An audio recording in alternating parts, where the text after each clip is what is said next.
This video is part of a series of 16 presentations by Crystal Whitten, Ph.D., based on her book, Country Living. See the video description for availability. The free videos can be found as parts 361 to 376 at www.preparingforthetimeoftrouble.com. So let's talk about chronobiology. This is one of the very best reasons I feel to live in the country is chronobiology. So living in the country kind of resets our rhythms and resets our clock. And ideally we go to sleep about an hour after the sun goes down. That means you would only get about 4 hours of sleep during the summertime here. So not a lot of sleep. But ideally, you go to sleep after the sun goes down and then you get up when the sun comes up. That's how your body is designed to operate. It's called a 24-hour circadian rhythm. And it's really important. And Thomas Edison, I guess we can blame him for inventing electricity, because when electricity came, we didn't need a fireplace. We didn't need a candle. We could just flip a switch and our lights are on all night. And melatonin, have you heard of melatonin? Mm-hmm. Melatonin is a neurotransmitter, it's a monoamine. And melatonin, people think melatonin makes them go to sleep. And maybe it does help with making you go to sleep, but it also makes it safe for you to go to sleep. So melatonin, another way to define or describe melatonin, it is the chemical expression of darkness. So when a room gets dark, your body starts making melatonin. It's a really amazing thing. Now, what happens if you have night lights in your room, or you have something plugged in and there's a little LED lights, or you have lights right outside your window? You don't get as deep of a sleep if you have lights on, because remember, melatonin is a chemical expression of darkness. So if you want to sleep better at nighttime, you really need to not have any light at all. Oh, I'm sorry. You need to not have any light at all in your room. And I'm in a little motel, really cute little place in downtown Hope. And there's about 3 or 4 different LED lights on all night long. So the first thing I do is I go in and unplug everything. So there's no clock, there's nothing. Or there's 3 lights I couldn't unplug, so I put a t-shirt over them so you can't see them. And then the other night I was so bothered by the light right outside my door.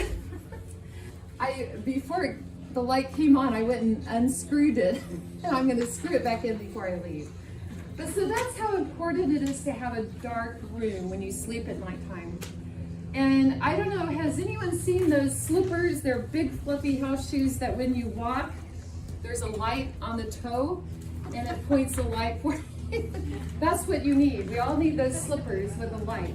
So, you know, if you do need a light to get around and to see when you wake up at nighttime, it's good, you know, get a little flashlight that you can keep by your bed or something you can tap. That's better than having a light on all night. So let's talk about some of the rhythms that we are part of. And keep in mind, animals can sense these rhythms. They probably even sense rhythms that we can't sense or that we don't even know about. So we have really given up a lot of what we know about chronobiology to our very modern lifestyle. So let's look here. There's a 24-hour rhythm, and about every 16 hours, we need 7 to 8 hours of sleep.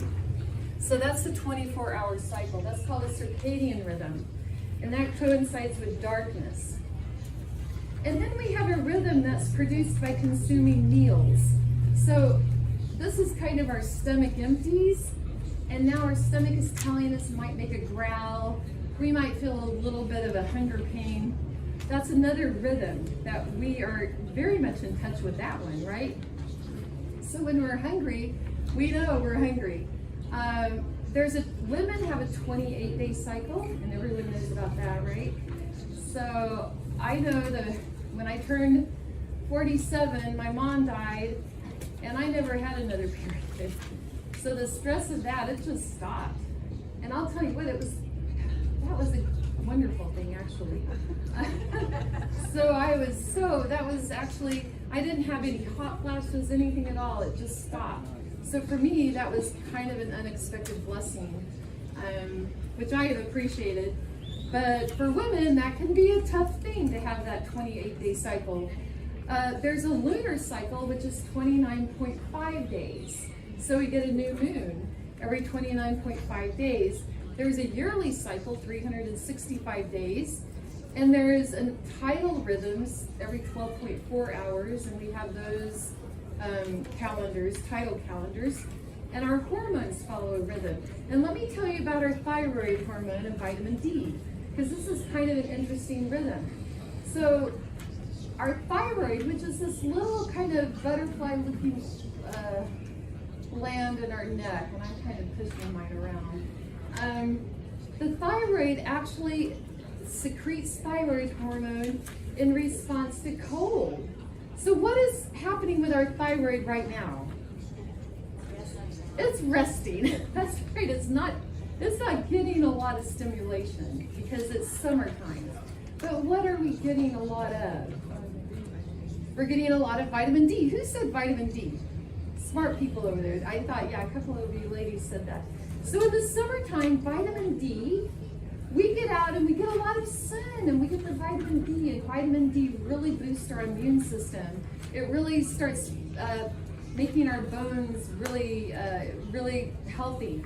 So vitamin D does a lot of really amazing stuff. So yeah, we want to get the vitamin D, and that's when our thyroid is low. So vitamin D high, thyroid low. So in the wintertime, what happens? Thyroid high, vitamin D, we don't get out as much. And so thyroid boosts our immune system, does a lot of things. It's not the same necessarily as vitamin D, because almost every cell in your body has a receptor for vitamin D, but it also has thyroid receptors. So, and I believe, if I'm not wrong, I think thyroid receptors are on the nucleus of every cell. So thyroid is so important. People that, so again, it's very easy to kind of short circuit your thyroid, and that's something that I've done quite a bit with. I do a lot of thyroid exams. Almost everyone I talk to seems to need thyroid. And let me just give you three things. If you want to really shore up your thyroid, take 1 drop of Lugol's 2.2% iodine, Lugol's iodine, take 200 micrograms of selenium, and take some vitamin A once a week. Those 3 will help tune up your thyroid gland. So the other neurotransmitters follow a rhythm. So serotonin kind of has a rhythm. So everything in our body is tied to a rhythm, right? Which is amazing. So that rhythm, if we short circuit that rhythm in any way by our lifestyle, by not getting enough sleep, by drinking too much alcohol, eating too much sugar, these are all things that can short circuit our rhythms. There's also a very interesting cycle called the circaseptan cycle, and we're about to experience that tomorrow. It's a 7-day cycle. And I'm going to tell you quickly a story about how I kind of happened upon this experimentally. So when I was doing my Ph.D. research at the University of North Texas with a pretty famous German researcher, we had a research platform. There were only 7 labs in the world that had the platform at the time I was doing this research. And it allowed me to actually study neurons in real time. So we would take a pregnant mouse, we would kill her, we would harvest all the babies. There's usually 12 to 16 babies, cut their heads off, pull. I didn't do this, but I had to understand it. It's like, I am not killing that mouse. You seem very graphic, though. Okay, so, but what we had to do, in a baby mouse, it's not a hard skull. You just pull back like the meninges, and we went into the brain. It's so small, you're doing all of this under a microscope, And we would pull out a certain part of the brain called the midbrain. That's where I did my research. And then we would take the midbrain and blend it.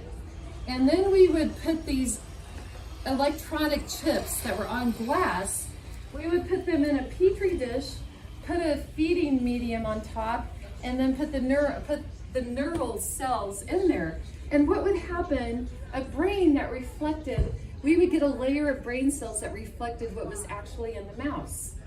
And so we got all the cells, not just neurons, we got everything in there. And so we were able to actually treat these cells like, you know, one pregnant mouse could give us 400 experiments. So it was really a good use of animals and not having to use one animal for every experiment. So in that sense, it was actually pretty decent. But what we found is that most of the people in the lab were doing 3 or 4 hour experiments. They were doing neurotoxicology experiments. And I was doing epilepsy, experiments on Parkinson's, trying to get a mouse model, an animal model of these conditions. So I would keep the neurons alive for days and weeks. So, well, I say weeks. But I knew that when Friday night came, I was not going into the lab to feed, because you have to feed these cells. You have to feed them, check their pH, and make sure they're happy. And what we do is we recorded their neural signals. So every time a neuron synapsed, I recorded that and studied it, looking for patterns. And then, anyway, so the first couple times I did it, I said, well, I'm just going to let the experiment run till the cells die. And then I'll go in Saturday night and I'll clean it up and I'll get my data out of it and this and that. Well, the first time I did this, my professor was in the lab Saturday night. And he said, and let me just tell you about my professor. I won't say his name, but he was a very good atheist. And he liked to make fun of me. And I was a little bit older, and so he and I had been a professor, so we went back and forth quite a bit. But and so he knew about my Sabbath. He knew that I kept, went to church on Saturdays. And when I came into the lab, he said, "Your neurons kept the Sabbath."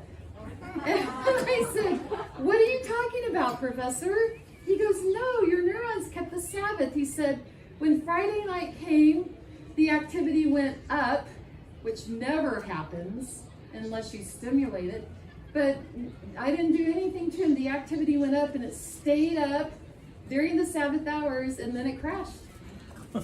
And he said, "Did you come in?" And I said, "No, I didn't come in." And so it happened twice that happened. And we were in an inside lab, so there's no external window or environmental cues that could be happening other than my neurons were circumcepted. They were keeping a 7-day cycle. And it was just so interesting that they kept the Sabbath. Isn't that interesting? Beavers keep the Sabbath as well. Beavers keep it too. You're right. Beavers and the 7th-day ox, the ox kept it. And I heard honeybees, sometimes honeybees. My dog. Pardon? My dog. Your dog? Oh my goodness. What happens on Sabbath? Doesn't do much. Okay. Well, there you go. But isn't this interesting when you look at nature? Nature has a 7-day cycle. It is so amazing. And so again, when we don't keep that cycle, we're short-circuiting something in us that needs to rest and needs to keep the Sabbath. So I think it's so interesting. The Jews have a 7-year Jubilee cycle. And there's the Jubilee of Jubilees, which is a 50-year cycle. And on that 50th year, if you were enslaved, if you had been in debt and had to work for your master to pay off your debt, everything reverted back to the original owner. So this is really an amazing. Chronobiology is very important. That's what I'm trying to say. So we need to keep chronobiology in mind. Crystal. Yes. Just for anyone who has never read it, there's a book that's in the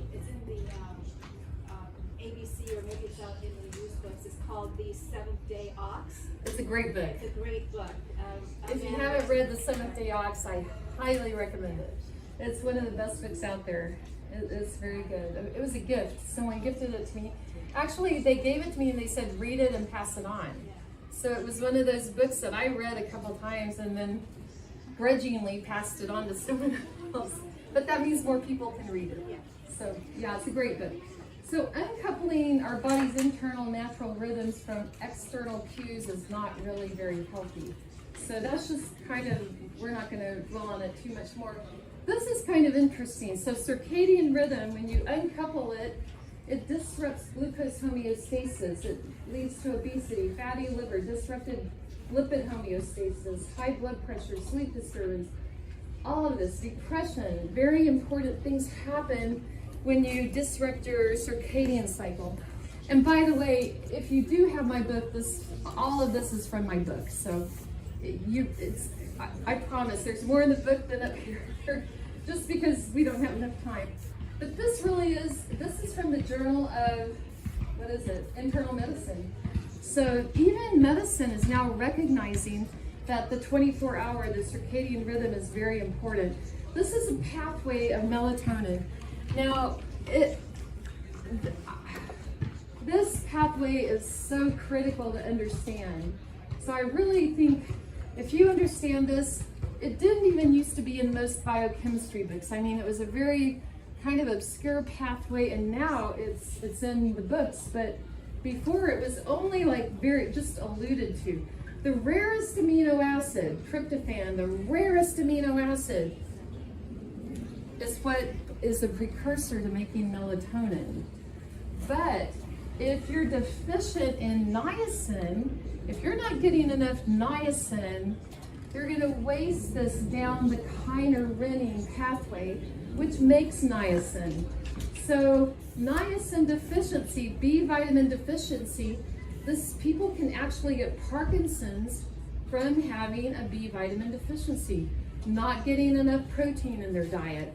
These are things, this pathway is very critical to brain health. And so tryptophan makes 5-HTP, this is the intermediate, makes serotonin. There's two stops to melatonin. So serotonin goes up in the daytime, and as it starts to go down, your serotonin goes down in the evening and melatonin goes up. So what does that mean for our brain physiology?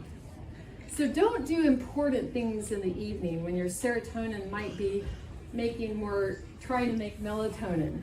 You want to do your really important thinking and discussions. You want to do those when your serotonin's good, not when you're on the downswing making melatonin. For young people that study late at night? They probably are fine because you don't need, it's not necessarily affecting your memory, although there probably is a memory cycle.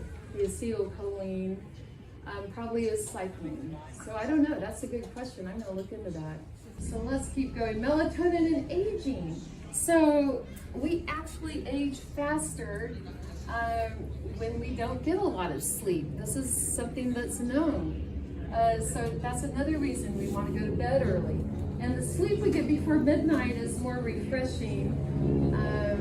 Well, let me just say this, because I saw luteinizing hormone. So when melatonin goes up, it suppresses luteinizing hormone. What is luteinizing hormone? It's one of our sexual hormones.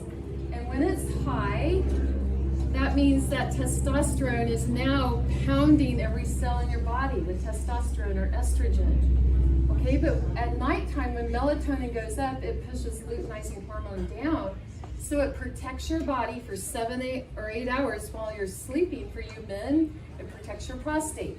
For you women, it protects your breast tissue. So people, and this is why a lot of times you see nurses that work nights. This is pretty frequent. They get a little bit depressed. The most common the most common diagnosis before breast cancer is depression in women. So very often depression precedes the diagnosis of breast cancer. So these are really critical things. Melatonin is very important. I know we're spending a lot of time on it. I'm gonna just, I do want to say one more thing. So melatonin actually affects gene expression. So remember we talked about the 2-hour bike ride and what happens when you ride a bike for 2 hours? It turns off all these different genes that cause cancer, and it turns on switches that protect you from cancer. So melatonin also impacts gene expression. So it's a protective factor. So that's really important. To be aware of new videos like this one, be sure to subscribe to the Preparing for the Time of Trouble channel. For more free videos and downloadable audio podcasts, as well as handouts, go to www.preparingforthetimeoftrouble.com. Topic categories include recordings of live seminar presentations, country living, sustainable gardening, homestead remedies, how to be self-sufficient when the grid goes down, wild edible and medicinal plants, hydrotherapy, and end-time Bible prophecies.